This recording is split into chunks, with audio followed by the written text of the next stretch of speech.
Have you ever thought, once this phase is over, I'll feel better? Once the baby sleeps through the night, the work project is finished, or when life gets easier, everything will be okay.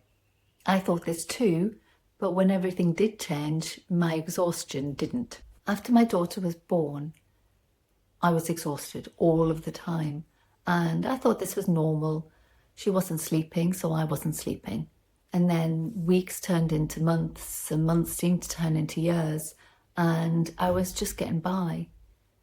I was moving through life in a fog, getting things done, but never fully feeling rested, and everything was just more of a struggle than I thought it should be. I was still running on empty, and it had been going on for so long, I didn't know what normal was anymore.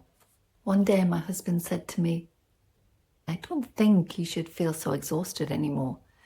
And then when it really hit me, no, other people aren't as exhausted as I am.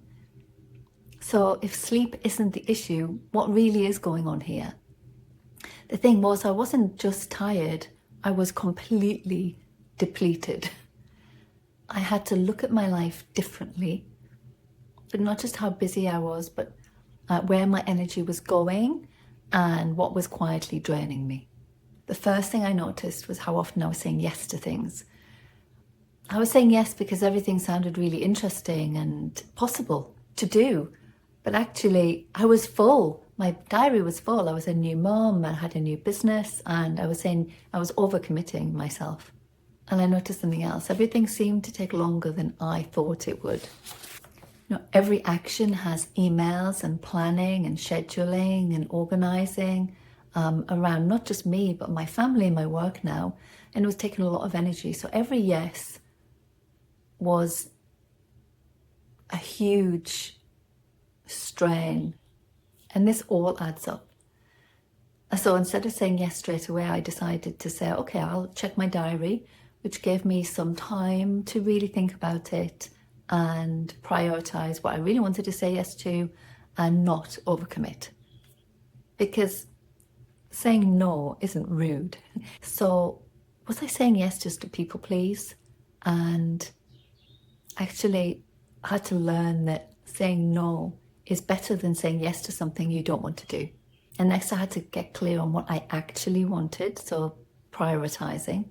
I started to notice there were some things in the day that I started to dread. And what I'd done is fill my day up with tasks that didn't really nourish me, that weren't giving me energy. There are certain things that are just boring and you have to do them, and that's the way it is. But if you fill your day with those tasks that are draining, then it means the whole day is something you're going to probably procrastinate about or take a long time over, or your energy is just going to dip. Because burnout often doesn't come from being busy. It sometimes comes from pushing yourself to do things you don't want to do. You have that extra layer of friction that comes from that. So the whole day becomes a struggle. Feeling low, struggling, pushing through equals burnout, not necessarily being really busy. If you're busy doing things you really love, then at the end of the day, you might be exhausted, but you might also be quite energized as well. So it's a different kind of energy. And have you noticed that sometimes you can feel a bit down and somebody gives you some good news and it lifts you? And sometimes it can lift you for about a couple of days. Sometimes I've gone like 2-3 days in and I'm still actually sort of, buoyant from some good news. So the key for me was to make sure that there were some things in the day that I really enjoyed.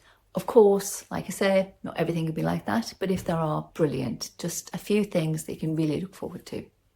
And then for me, food was another part of the puzzle, because even though I was eating healthily and I was taking supplements, they weren't necessarily the things that were good for me personally.